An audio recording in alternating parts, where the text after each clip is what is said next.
sharing, atau mungkin pertama saya akan menyampaikan sosialisasi terlebih dahulu tentang bagaimana struktur program kurikulum PPG, termasuk nanti untuk kita dalami adalah bagaimana mekanisme pelaksanaan bagian pertama dari proses PPG Daljab ini, yakni proses pendalaman materi. Nah, jadi teman-teman, untuk struktur kurikulum PPG dalam jabatan tahun 2021 dibuat simple seperti ini, dibuat ringkas. Ini saya kira lebih mempermudah Bapak Ibu para peserta dibandingkan pada tahun-tahun sebelumnya. Ada banyak fase yang harus dilewati. Untuk saat ini untuk struktur kurikulum hanya ada tiga poin utamanya. Yang pertama adalah pendalaman materi. Ya, pendalaman materi ini bobotnya 5 SKS. Bentuk kegiatannya analisis materi ajar berbasis masalah. Ini yang akan sebentar lagi Bapak Ibu ikuti di pekan depan, itu mulai hari Senin selama 13 hari pertama. Itu kegiatannya adalah berjibaku dengan modul bidang studi, ada 6 modul, dan modul pedagogi yang jumlahnya ada 4. Lalu setelah itu Bapak Ibu akan masuk ke fase kedua sesuai dengan struktur kurikulum PPG-nya. Ini adalah pengembangan perangkat pembelajaran. Di sana aktivitasnya adalah perancangan pembelajaran. Disinilah saatnya Bapak Ibu nanti akan memanfaatkan teori-teori, materi-materi baik konten maupun pedagogi yang sudah diambil atau yang sudah diperoleh pada fase sebelumnya untuk dikembangkan menjadi perangkat pembelajarannya. Untuk sesi ini nanti akan diperdalam pada jadwal berikutnya, nanti dengan Bapak Soekarno ya. Lalu yang ketiga, aktivitas atau struktur kurikulum PPG kita adalah PPL ya, praktek pengalaman lapangan. Bentuk kegiatannya ya praktek mengajar ya, praktek mengajar di sekolah masing-masing.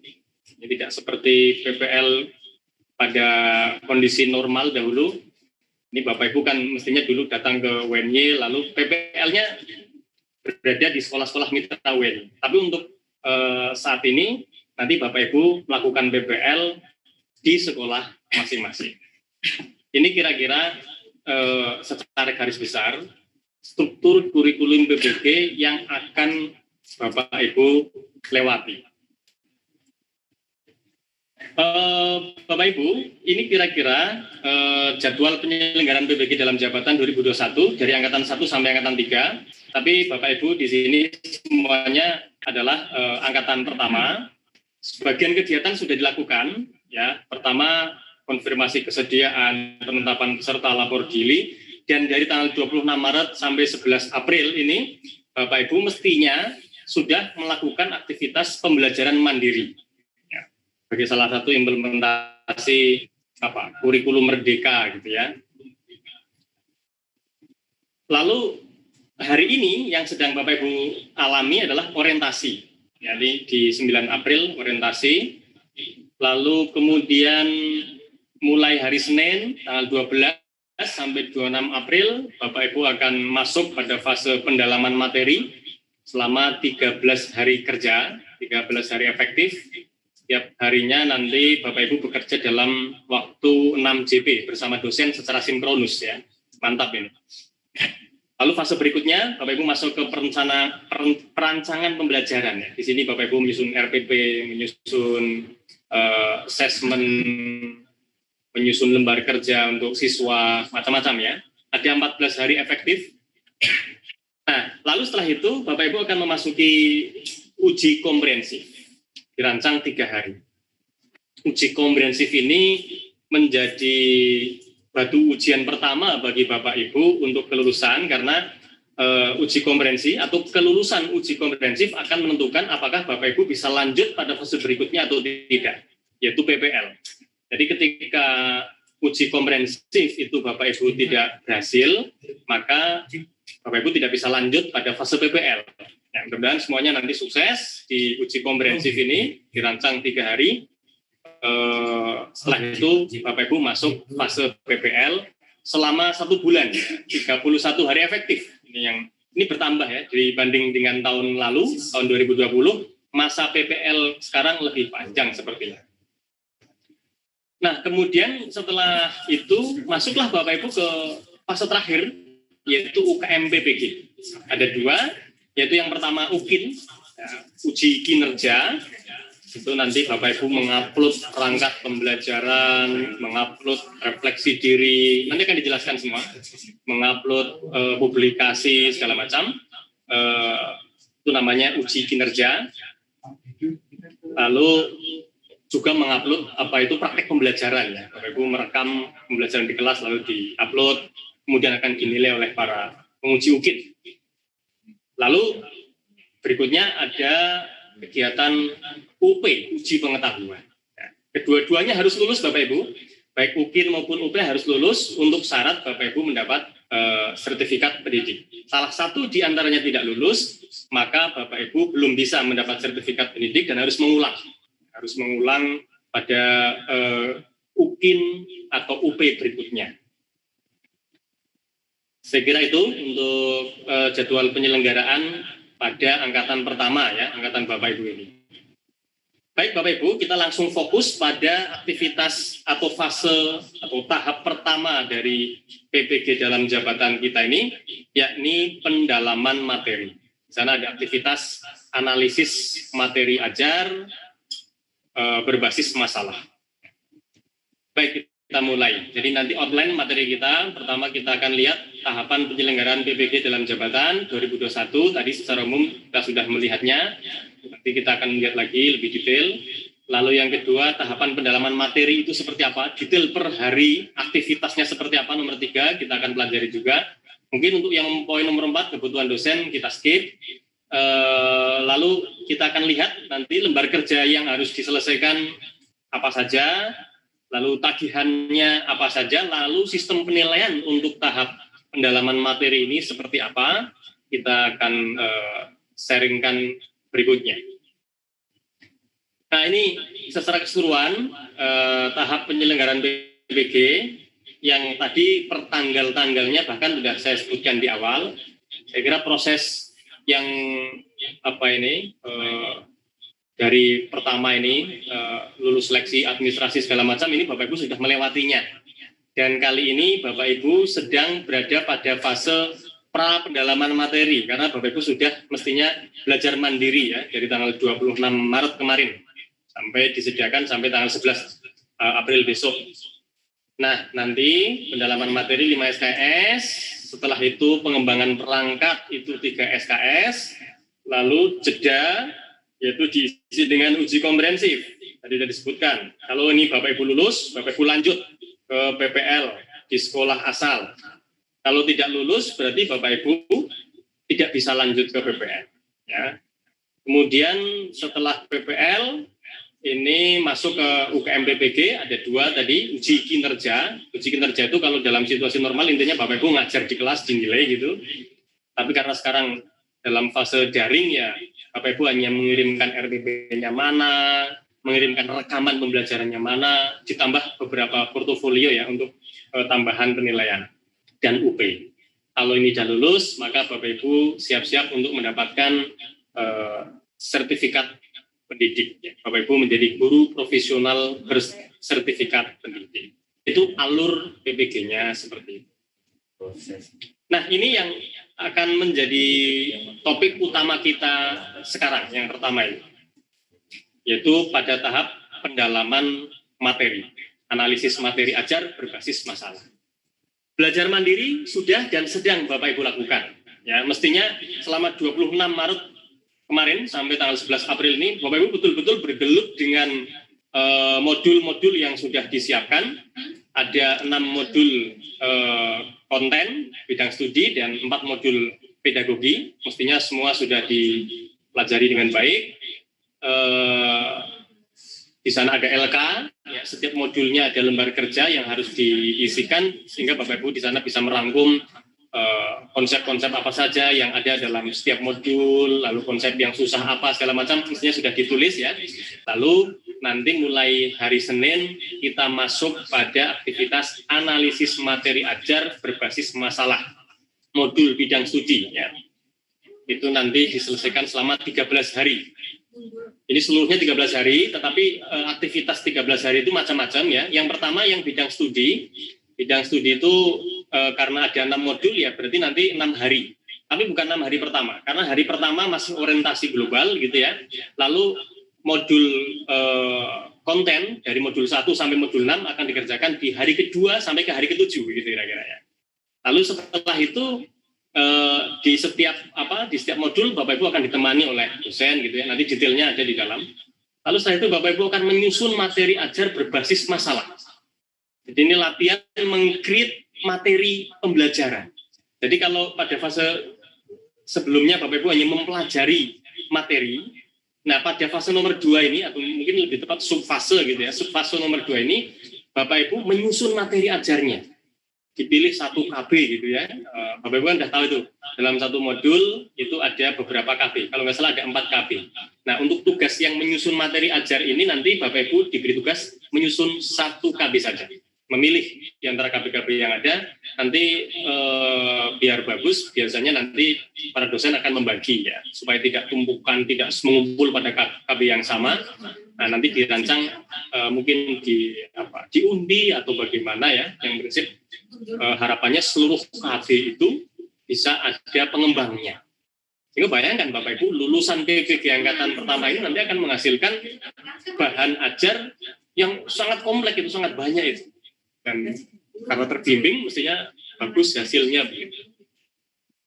Lalu setelah menyusun materi ajar berbasis masalah, Bapak Ibu akan masuk pada tahap analisis materi ajar yang pedagogik ya, berbasis masalah. Kalau yang pertama ini menyusun materi ajar yang konten ya, di sini adalah yang modul pedagogi. Lalu di hari-hari terakhir kita akan melakukan review dan refleksi. Mari kita detailkan bagian per bagiannya. Untuk analisis materi ajar berbasis masalah yang dikerjakan selama 13 hari nanti itu bobotnya 5 SKS. Ini Bapak Ibu bandingkan dengan PPG tahun 2020 ya. Di PPG tahun 2020 meskipun ini sama-sama 5 SKS tapi itu ditempuh dalam 30 hari. Karena nanti satu modul itu kemarin ya tahun 2020 satu modul itu diselesaikan 3 hari. Karena ada 10 modul, maka butuh waktu 30 hari. Padahal bobotnya sama-sama 5 SKS. Ya tentunya karena waktu itu perharinya bobot atau beban Bapak Ibu tidak sebesar sekarang. Jadi kalau nggak salah ya dulu paling sehari 2 JP, 3 JP begitu. Tapi untuk sekarang, Bapak Ibu kita lihat sama-sama 5 SKS tapi akan diselesaikan dalam 13 hari. Artinya 1 hari Bapak Ibu nanti akan mendapat beban belajar selama 6 JP. Tapi JP-nya 50 menit apa ya? Ya betul 50 menit. Jadi nanti Bapak Ibu dalam sehari semalam itu akan berinteraksi dengan dosen secara sinkronus itu 6 JP. Ya, 3 JP itu dilakukan secara vikon, 3 JP lainnya tidak harus vikon, tapi tetap harus sinkronus, harus ketemu itu antara dosen dan mahasiswa selama 6 JP setiap harinya. Ini yang berbeda. Kalau di tahun 2020 agak longgar waktunya, ya satu modul dikerjakan selama 3 hari, tiap harinya kira-kira hanya 2 JP, ya, hanya 2 JP. Mungkin pagi atau sore kita bertemu di LMS begitu. Tapi untuk PPG tahun ini tidak. PPG tahun ini memaksa mahasiswa maupun kami para dosen untuk dalam 1 hari itu harus menyiapkan waktu spend time sekitar harus ini 6 JP ya 50 menit kali 6 sehari untuk belajar bersama tentang satu modul. Nah, ini rasional mengapa perlu ada pendalaman materi ya. Jadi identifikasi masalah pembelajaran yang ditemukan selama mahasiswa menjadi guru merupakan bahan awal dalam aktivitas ini. Jadi nanti dalam fase diskusi dengan dosen, Bapak Ibu harus banyak sharing ya, menyampaikan masalah-masalah pembelajaran yang ditemui untuk materi yang sedang dikaji. Ya, ada masalah apa itu? Tapi bukan berarti dosen itu nanti serba tahu lalu akan menjadi guru yang sangat sakti untuk memberikan resep kepada Bapak Ibu. Tidak. Ini di sini adalah forum diskusi bersama untuk mencari solusi. Ya, ada aktivitas identifikasi masalah pembelajaran yang ditemukan selama ini. Kan karena ini PPG dalam jabatan itu enak karena Bapak Ibu sudah tahu titik-titik kesulitan dalam mengajar sebuah materi. Gitu. Beda kalau PPG prajabatan, rata-rata mahasiswa masih blank, masih buta terhadap problem-problem yang terjadi di lapangan. Nah ini Bapak Ibu sudah mengajar beberapa tahun, mungkin ada yang 5 tahun segala macam. Itu Bapak Ibu di sini diminta untuk sharing, mengidentifikasi temuan-temuan permasalahan pembelajaran pada materi tertentu itu seperti apa. Lalu kesulitan atau problem pembelajaran itu diidentifikasi lagi. Itu problemnya di mana gitu ya.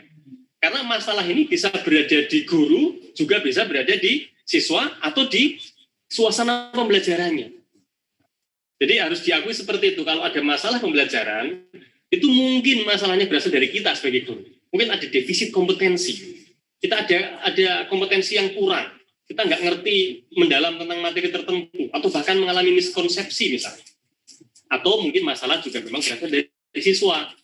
Motivasi siswa, macam-macam. Nanti kita sharingkan, termasuk mungkin masalah itu berasal dari suasana kelas, fasilitas atau apapun itu. Kita lihat. Nah, jangan sampai guru berusaha mengidentifikasi masalah pembelajaran siswa, tetapi pada diri guru masih terdapat masalah. Maka nanti harapannya kalau masalah itu terkait dengan masalah miskonsepsi, masalah defisit kompetensi diselesaikan saat PPG ini. Jangan sampai pulang dari PPG, Bapak Ibu masih ada problem-problem miskonsepsi terhadap materi-materi krusial di di mata pelajaran yang Bapak Ibu ampu.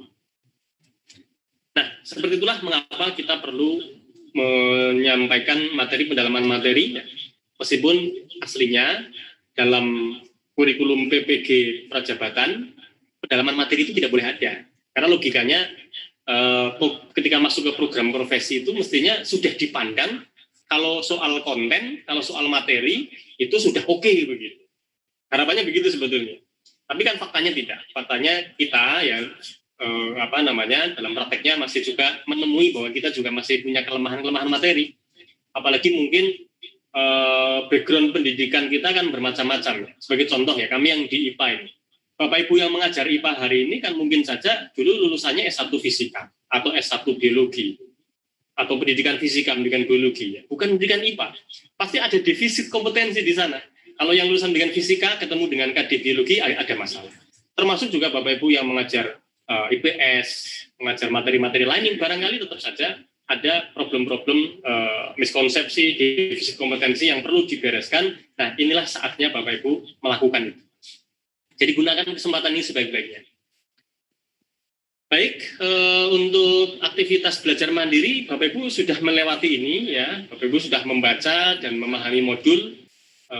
Harapannya sudah semua ya. Nanti coba cek apakah jangan-jangan ada yang belum gitu ya. Coba nanti di chat room bisa menyampaikan. Ada nggak yang sampai sekarang bahkan belum membuka modul, jangan-jangan. Karena kita maunya itu begitu Bapak Ibu masuk di pendalaman materi ketemu dengan dosen, Bapak Ibu sudah ada informasi, sudah ada bekal, sudah ada bahan yang mau didiskusikan. Ini inovasi dari PPG tahun sebelumnya, di tahun 2020 tidak ada fase belajar mandiri seperti yang Bapak Ibu tempuh, jadi langsung ketemu dengan dosen selama 3 hari. Sekarang Bapak Ibu sudah punya kesempatan dulu untuk membaca modul, tahu bagian yang sulit mana, tahu bagian yang sering terjadi miskonsepsi mana, itu dianalisis, dirumuskan semua, didata, di list semua, lalu itu akan menjadi bahan diskusi dengan para dosen pengampu mulai hari Senin depan. Ya, ini saya harap sudah dilaksanakan.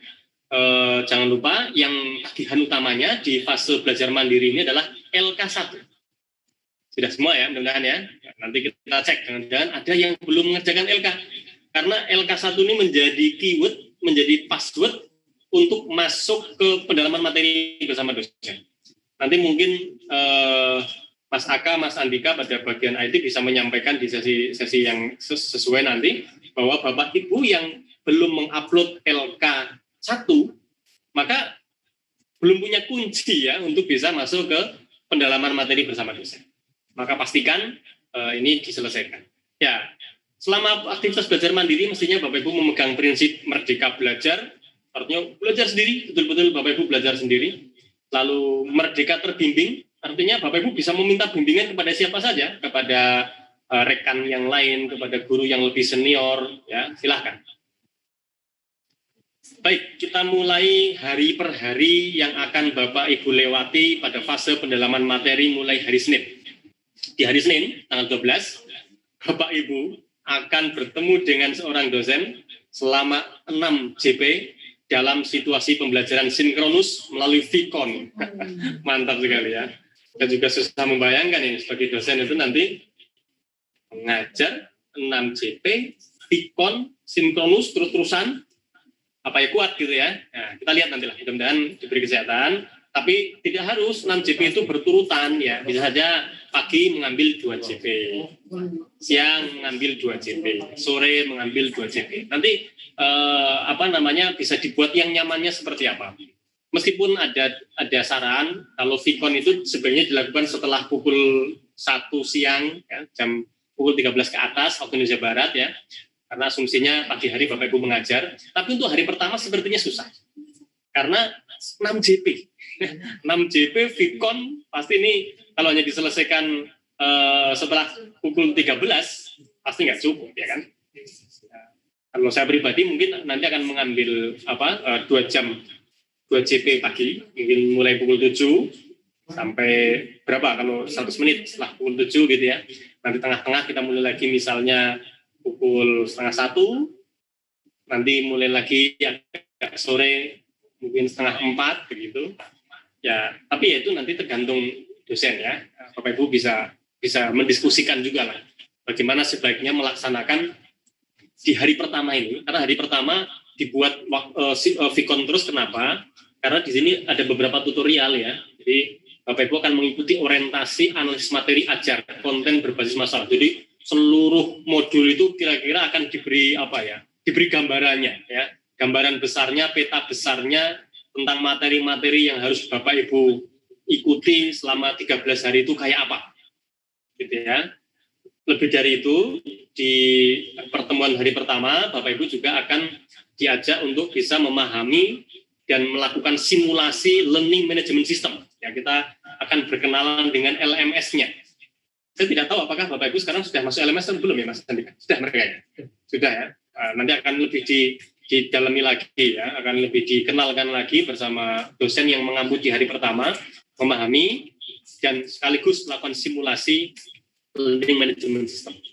Lalu yang ketiga, mengunggah tagihan pada kegiatan belajar mandiri. Nah, itu nanti Bapak Ibu mengunggah tagihan yaitu LK1 itu dikerjakan di sini ternyata ya. Mengunggah tagihan pada kegiatan belajar mandiri di LMS. Nanti akan diunggah.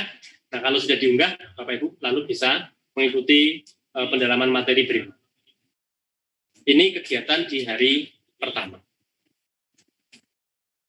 Ini sepertinya banyak yang masuk ke chatroom, barangkali bisa dibantu oleh Mas Andika, Mas Aga, barangkali ya, ini pertanyaan-pertanyaan krusial apa nanti mungkin bisa dirangkum kali ya.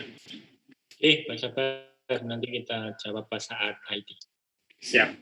Nanti kita lanjutkan di hari kedua, di hari Selasa. Aktivitasnya apa? Ya, secara umum dulu. Sama seperti yang tadi, ya satu hari ada 6 JP. Tetapi kalau untuk hari kedua itu, Vicon hanya 3 JP. Sekurang-kurangnya ya. Kalau nanti dosennya pengen lebih ya boleh. Tapi minimal 3 JP. Biasanya kita mengambil yang sekurang-kurangnya itu. Ya kan? Tapi mungkin ada dosen yang suka memberi lebih ya. 3 JP tapi ya semangat hari pertama gitu. 4 JP misalnya. Ya nggak apa-apa. Kalau memang diskusinya panjang mau bagaimana lagi kan gitu. Apa yang dikerjakan pada hari kedua ini?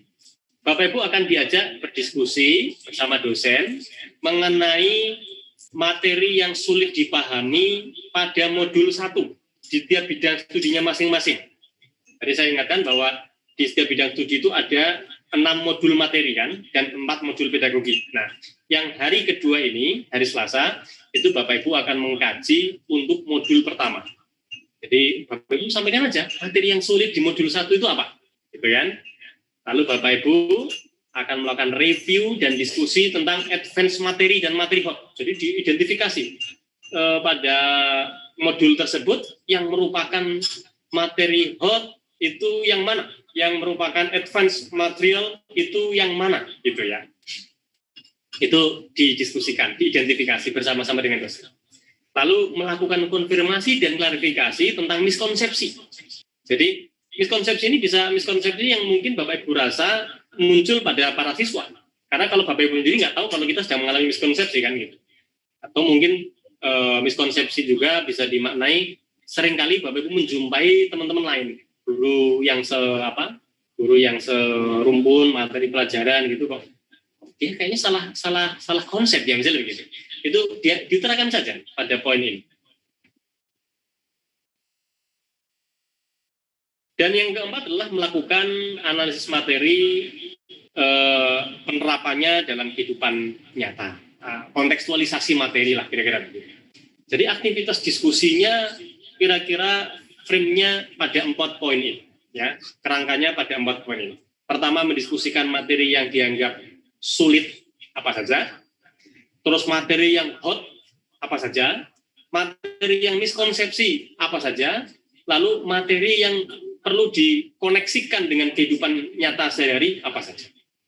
Nah, kalau Bapak Ibu sudah mengerjakan LK1, pada dasarnya Bapak sudah siap untuk berdiskusi pada bagian ini. Harapannya begitu.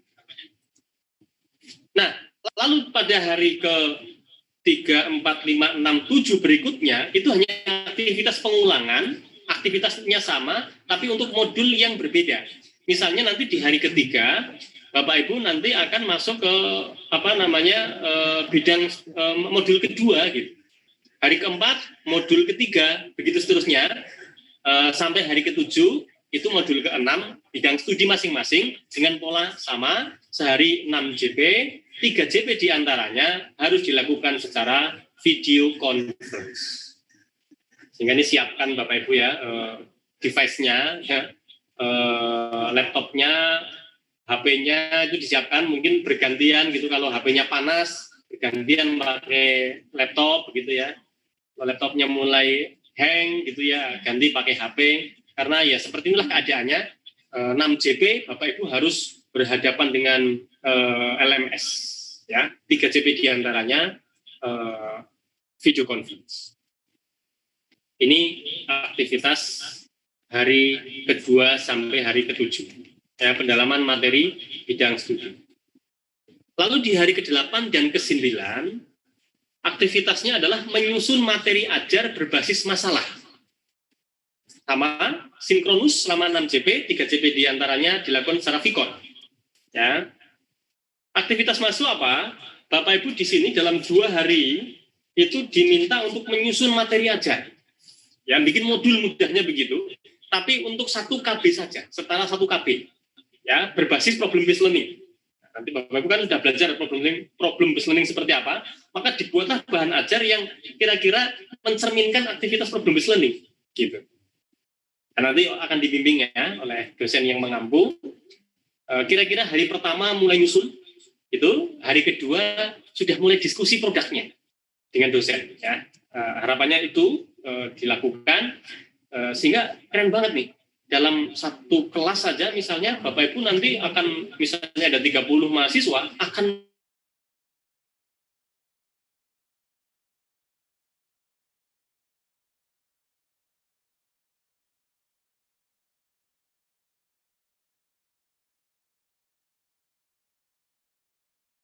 agar mahasiswa itu ketika memilih KB yang akan dikembangkan itu cukup merata, tidak hanya mengumpul di KB tertentu gitu.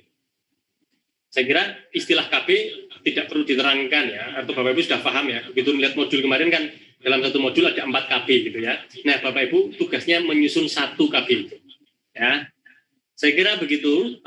Aktivitas di hari ke-8 dan 9 ini cukup berat ya, karena menyusun bahan pembelajaran. Sehingga kalau ini Bapak Ibu mau membuat itu menjadi ringan, barangkali bisa mulai dicicil ya, mulai dikerjakan sejak sekarang. Kira-kira mau mengembangkan KB yang mana ya, bisa dimulai saya kira. Berikutnya aktivitas pendalaman materi pada materi pedagogik. Itu di hari ke-10, 11, dan 12. Polanya mirip seperti yang hari kedua sampai hari ke-7. Ya. Cuma di sini yang dikaji, yang didalami adalah modul pedagogi.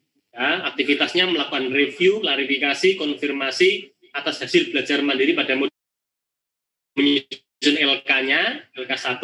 Ya buka lagi LK1 itu untuk menjadi bahan diskusi ya. Identifikasi masalah kesulitan belajar siswa dan masalah pembelajaran di kelas berdasarkan pengalaman mahasiswa saat menjadi guru kemarin atau selama ini gitu. Lalu identifikasi model-model pembelajaran inovatif berdasarkan karakteristik materi dan siswa, lalu kita lakukan refleksi. Itu dilakukan selama 3 hari. Nah, nanti karena ada 4 modul, tapi waktunya hanya 3 hari, ya nanti bagaimana caranya ya, nanti akan dibimbing. 4 modul itu bisa terkuliti ya, bisa digali semuanya dalam waktu 3 hari ini. Memang kayaknya kurang fair ya kalau modul modul bidang studi karena ada 6 modul maka disiapkan 6 hari. Tapi khusus untuk pedagogi modulnya ada 4 tapi dikerjakan dalam waktu 3 hari. Mudah-mudahan ini bisa dikerjakan dengan baik. Dalam setiap harinya masih sama seperti fase-fase sebelumnya, dilakukan selama 6 JP dan sekurang-kurangnya 3 JP dilakukan secara video conference.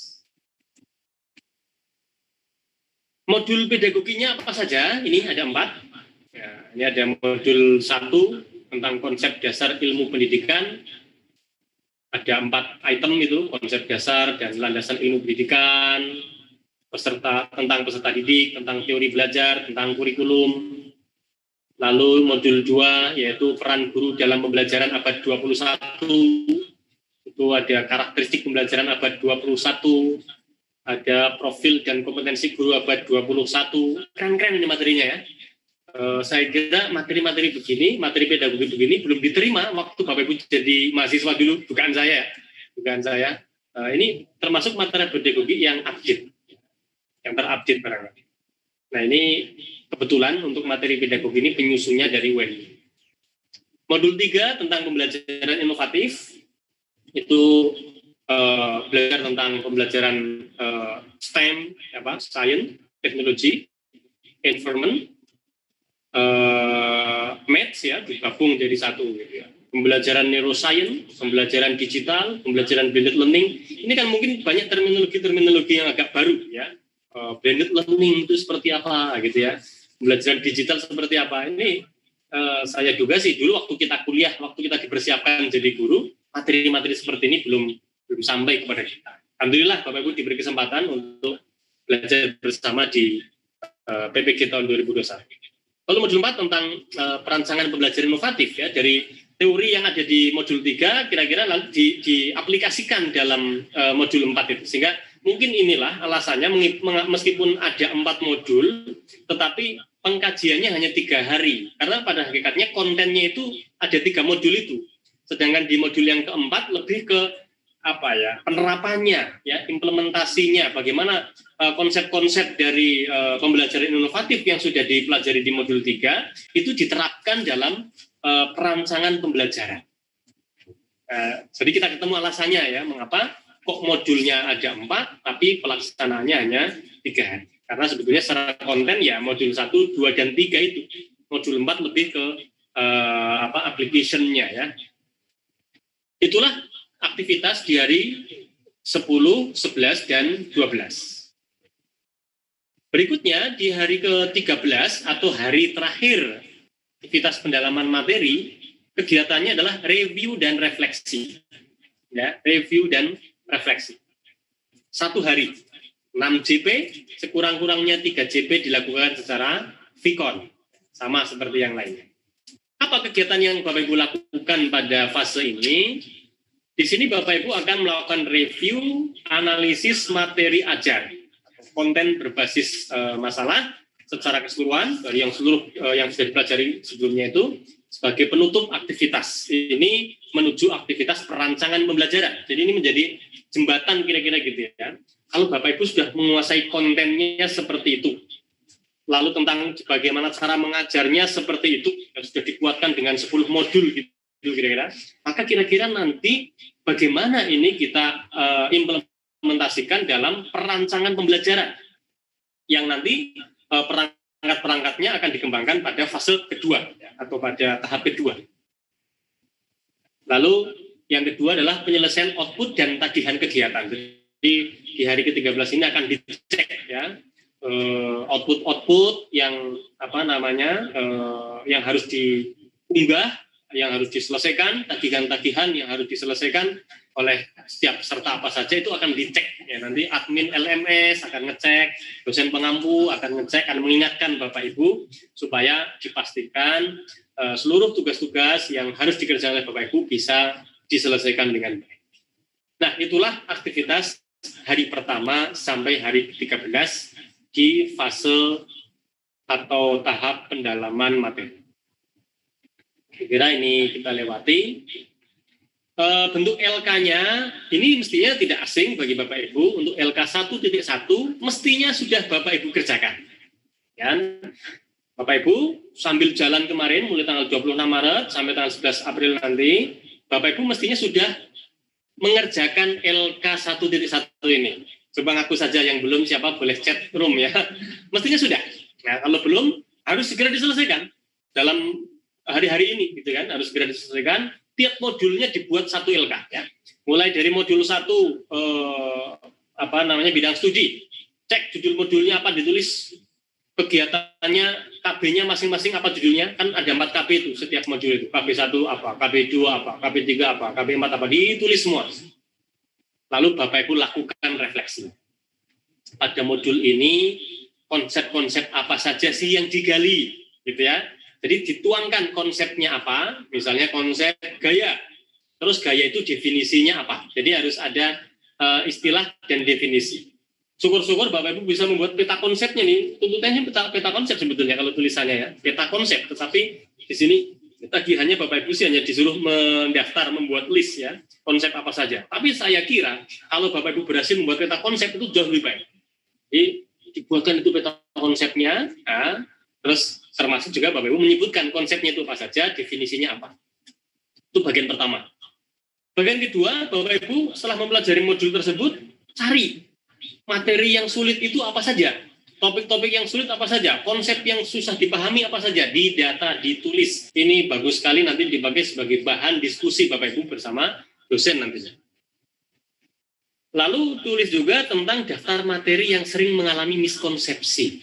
Silahkan ini semua ditulis di dalam LK1. Karena modulnya ada 10, maka nanti akan ada 10 LK1 ini. Kira-kira begitu ya. Sudah semua ya, mudah-mudahan Bapak Ibu sudah mengerjakan. Kalaupun belum, mungkin tinggal beberapa ya. Tinggal sisa-sisa beberapa modul yang belum diselesaikan. Pokoknya monggo segera diselesaikan sampai hari Senin ya. Kemudian tagihan apa saja yang harus diselesaikan oleh Bapak Ibu selama proses pendalaman materi. Yang pertama, ternyata LK 1.1 hanya 6 LK ya. Berarti hanya LK yang bidang studi berarti ya. LK 1.1 sebanyak 6 LK. Itu mestinya yang sudah dikerjakan oleh Bapak Ibu itu sekarang atau selama pendalaman materi mandiri ini. Lalu LK 1.2 ini dikerjakan sepanjang proses pendalaman materi nanti bersama dosen. Jadi setiap hari Bapak Ibu mengerjakan lagi satu LK. LK 1.2 ya. Terus nanti Bapak Ibu setiap hari di ujung hari, mungkin setelah kegiatan sinkronus, mungkin sore hari atau malam hari, Bapak Ibu mengerjakan tes sumatif. Ya, tes sumatif. Tes sumatif ini ada 6 set. Karena ada 6 modul.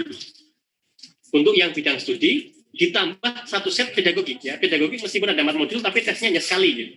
Tapi untuk yang bidang studi, dibuat ada 6 tes sumatif. Itu tagihan yang ketiga ya. Di samping Bapak Ibu mengerjakan LK 1.1, LK 1.2, juga Bapak Ibu mengerjakan tes sumatif. Dan yang keempat, tagihannya adalah Bapak Ibu membuat materi ajar. Ya. Materi ajar setara dengan 1 KB yang disusun berdasarkan problem based learning. Jadi Bapak Ibu harus tahu dulu tentang problem based learning seperti apa. Kalau itu dibuat dalam bentuk modul, kira-kira tampilan modulnya seperti apa.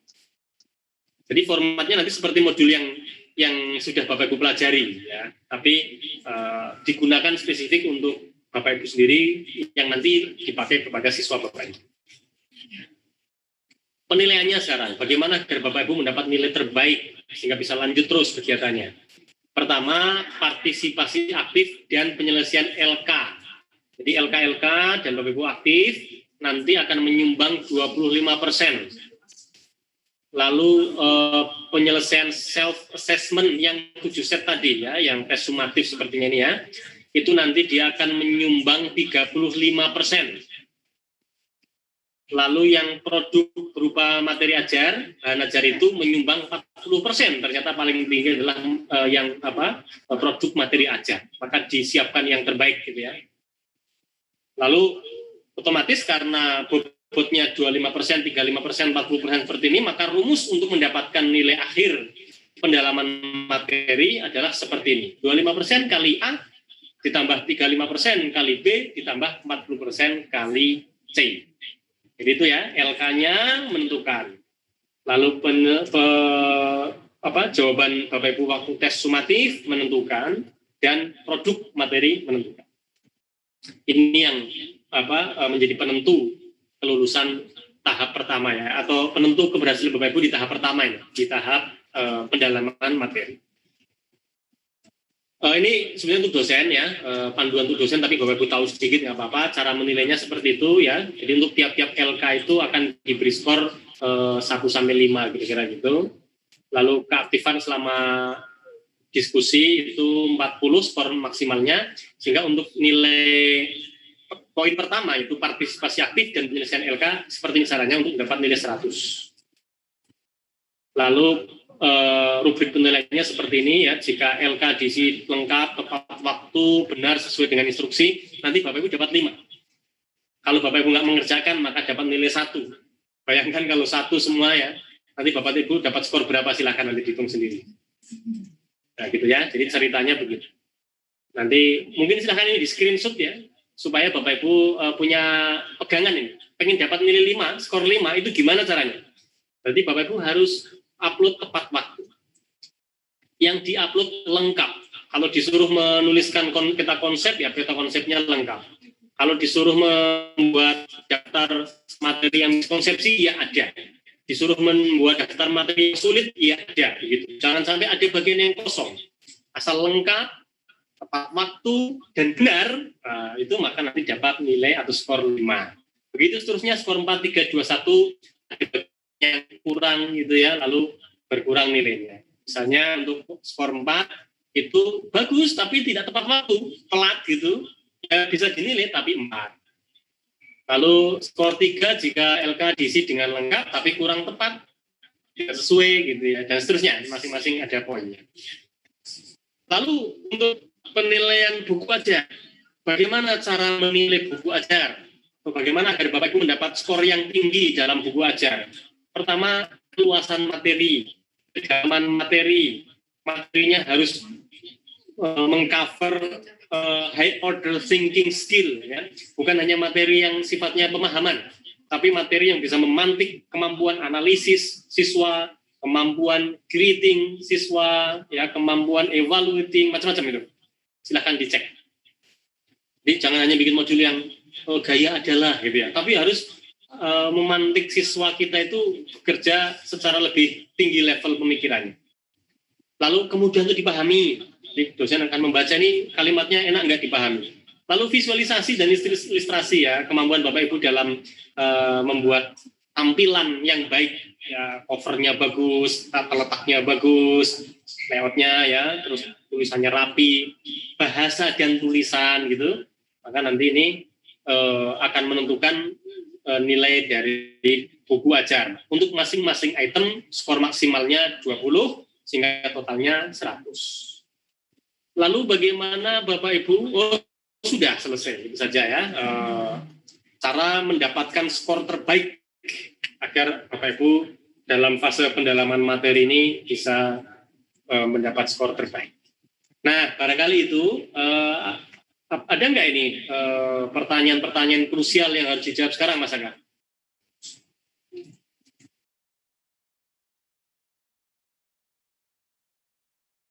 Halo, Mas Aga? Atau Mas Andika, menemukan nggak pertanyaan-pertanyaan yang barangkali menarik untuk dikaji? Oh, ini banyak yang LK-nya belum selesai ya. Silahkan teman-teman ya, ini ada beberapa yang mengaku melakukan pengakuan dosa, belum selesai LK proses karena saya juga cadangan, oh gitu ya, belum selesai, silahkan LK-nya ya. Mohon oke, sepertinya tidak ada yang terlalu krusial untuk dijawab, cukup jelas semua, Bapak Ibu. Untuk yang tambahan, apakah ada tambahan waktu? Wah, ini sepertinya agak rumit karena itu menjadi password ya untuk menjadi pintu masuk Bapak Ibu masuk ke fase pendalaman harus segera Pak. Ya. Saya pikir bahwa pertanyaan. Oke, LMS di SIM PKB belum ada, oh, nggak apa-apa, memang yang harus ada hari Senin. Yang sekarang yang penting Bapak Ibu sudah ini ya, sudah mengakses modul 1 sampai 6 yang konten dan modul 1 sampai 4 yang pedagog. Upload LK di mana? Di LMS. Nanti ya. Yang penting Bapak Ibu kerjakan dulu aja sekarang. PR-nya sekarang adalah mengerjakan. Menurut jadwalnya upload kan hari Senin ya, Mas Andika ya, hari Senin. Apabila tidak lulus dalam tes komprehensif sebelum ke PPL, ya itu pokoknya harus lulus. Ya kalau nggak lulus berarti memang tidak bisa masuk ke PPL. Itu ketentuannya. Nanti mungkin akan ada penjelasan lebih lanjut ya tentang komprehensif itu. Apakah wah ini cepat sekali jadi susah membaca ya.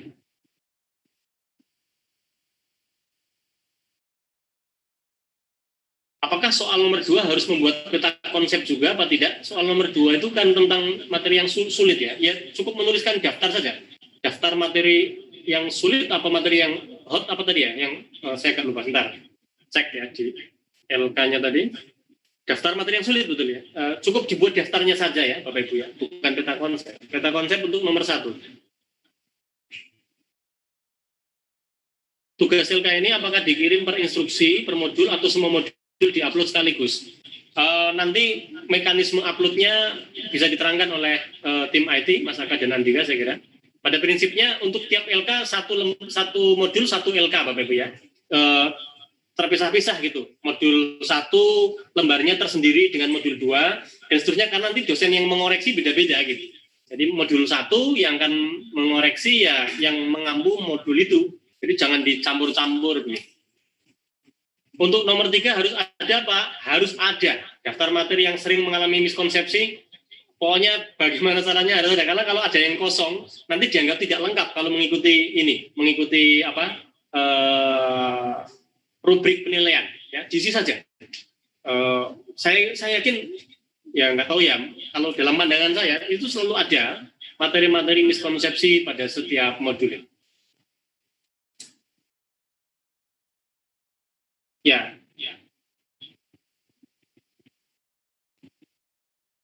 Ini karena pertanyaannya banyak sekali, jadi kenceng banget ininya, turunnya. Ada pertanyaan apa? Oh, maksudnya miskonsepsi. Ya salah konsep ya. Jadi kita melihat sering anak-anak itu menyebut konsep secara keliru. Ya, misalnya begini, karena saya orang IPA ya, jadi akan membuat contohnya tentang IPA ya. Ada konsep misalnya yang berkembang di masyarakat ya pada siswa itu kalau ada benda yang berat sama benda yang ringan, ya, misalnya saya punya batu 10 kg dengan batu 5 kg, ini kalau saya jatuhkan mana dulu yang jatuh gitu ya. Maka logika publik, logika orang awam, mungkin siswa kita juga mengalami kesalahan konsep, ya nanti yang berat dulu yang akan jatuh gitu. Kan? Padahal sebetulnya kalau kita jatuhkan bersama, nanti jatuhnya bareng gitu sampai ke tanah. Itu namanya miskonsepsi ya. Ya mis itu kan tidak sesuai gitu ya, salah gitu. Konsep berarti konsep yang salah gitu, kira-kira lah mudahnya begitu mungkin ya. Ya, ditulis dulu saja. Sepemahaman Bapak Ibu, kira-kira yang siswa itu sering salah konsep, atau mungkin teman guru kita salah konsep, atau mungkin kolega ada yang suka salah konsep tentang materi ini, tulis saja. Itu miskonsep belum tentu materi yang sulit ya. Mungkin saja materi yang mudah, tapi salah konsep saja. Untuk uji komprehensif, Pak, mohon dijelaskan detailnya seperti apa. Ada bagiannya khusus tersendiri nanti malam ya. Kita akan bicara soal uji komprehensif.